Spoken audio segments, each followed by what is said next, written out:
morning, YouTube. It's early.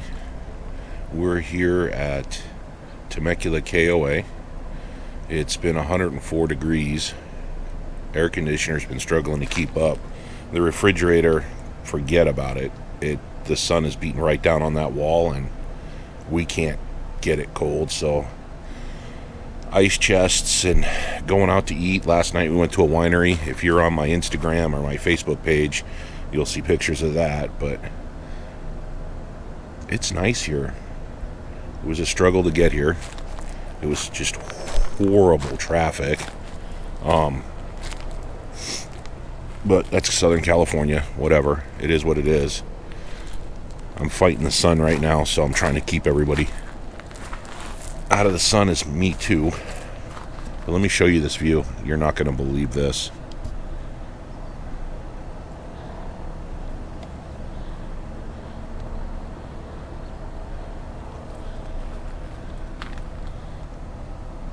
There's a lake out there. Just amazing.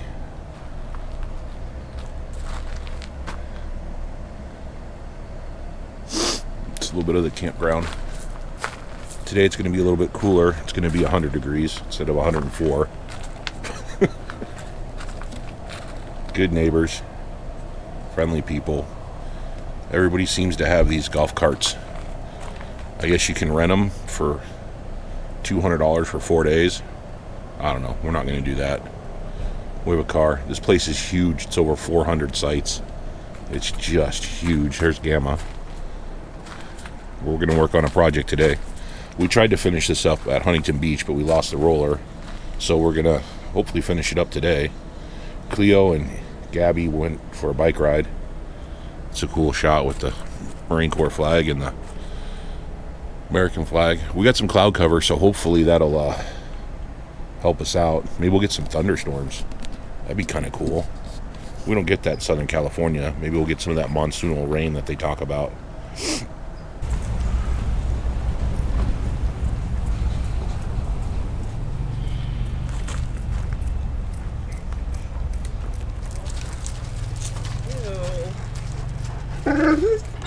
No, we're not doing that. Just stop. So go ahead and put a clamp. I think we should start at the top. Yeah, Okay, let's just start and do it. that kind of helps, right? Cleo, did you have some water? Come here. Come here. Come here. Did you have some of this? Have some water. Here, let mommy give you some. Maybe if you took it and There you go. What do you want me to do? hold it like go on the inside or something and hold it like this. See how? Right here? Yeah, where my thumb is. But pull it tight. Pull the thread tight? Yeah, throw the thread. Yeah, right there. You got it? Yeah. Looking at the screen with my glasses.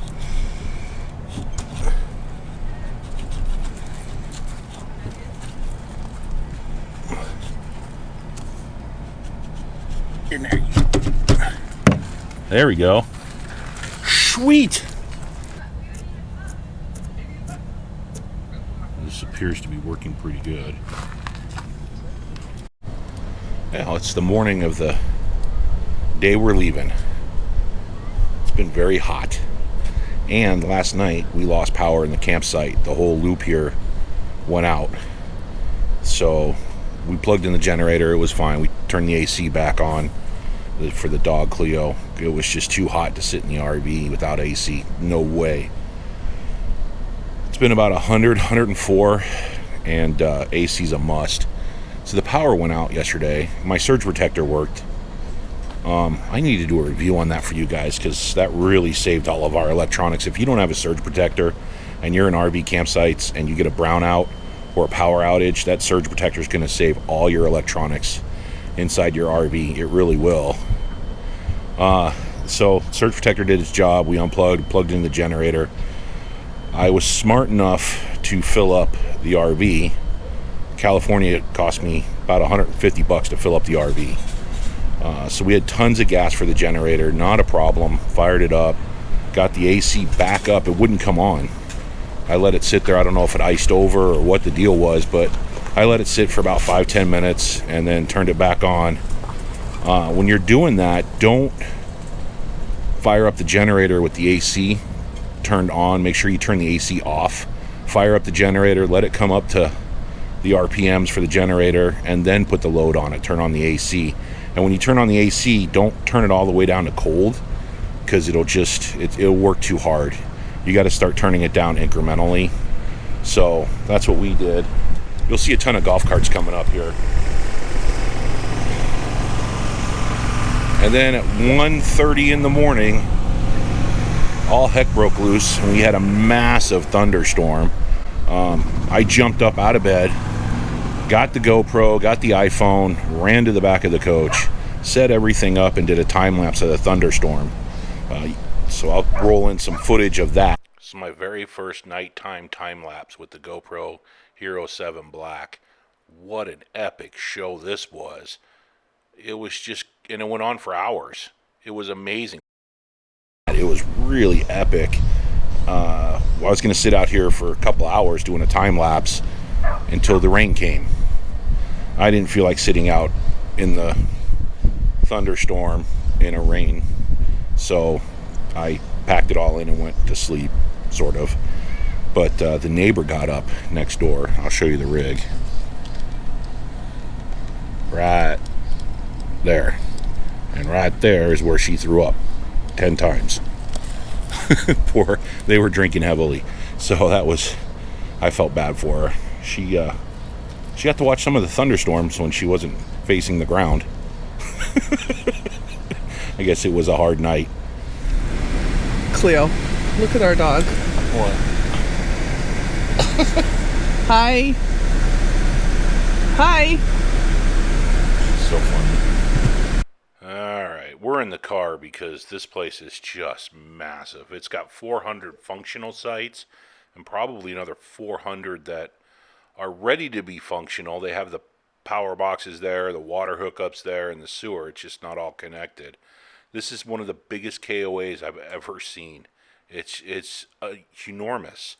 I didn't have the drone, and I wish I did, but I don't even think I could capture all of this with the drone. Not at one time. It's just too big. It's a beautiful KOA. They're not packing you in. They took over from another campsite, and they're trying to do improvements on the KOA right now.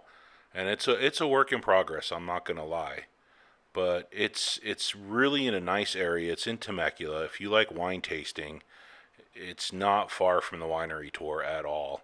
So you could jump in a car and drive down there and be at your winery and enjoying that. Or you could book a winery tour. And I've done a review on a really good one, and I'm sure they'd come and pick you up here. We're heading down towards, that's the dog park right there. For the amount of property that they have the smallest dog park I've ever seen. That's the ginormous swimming pool.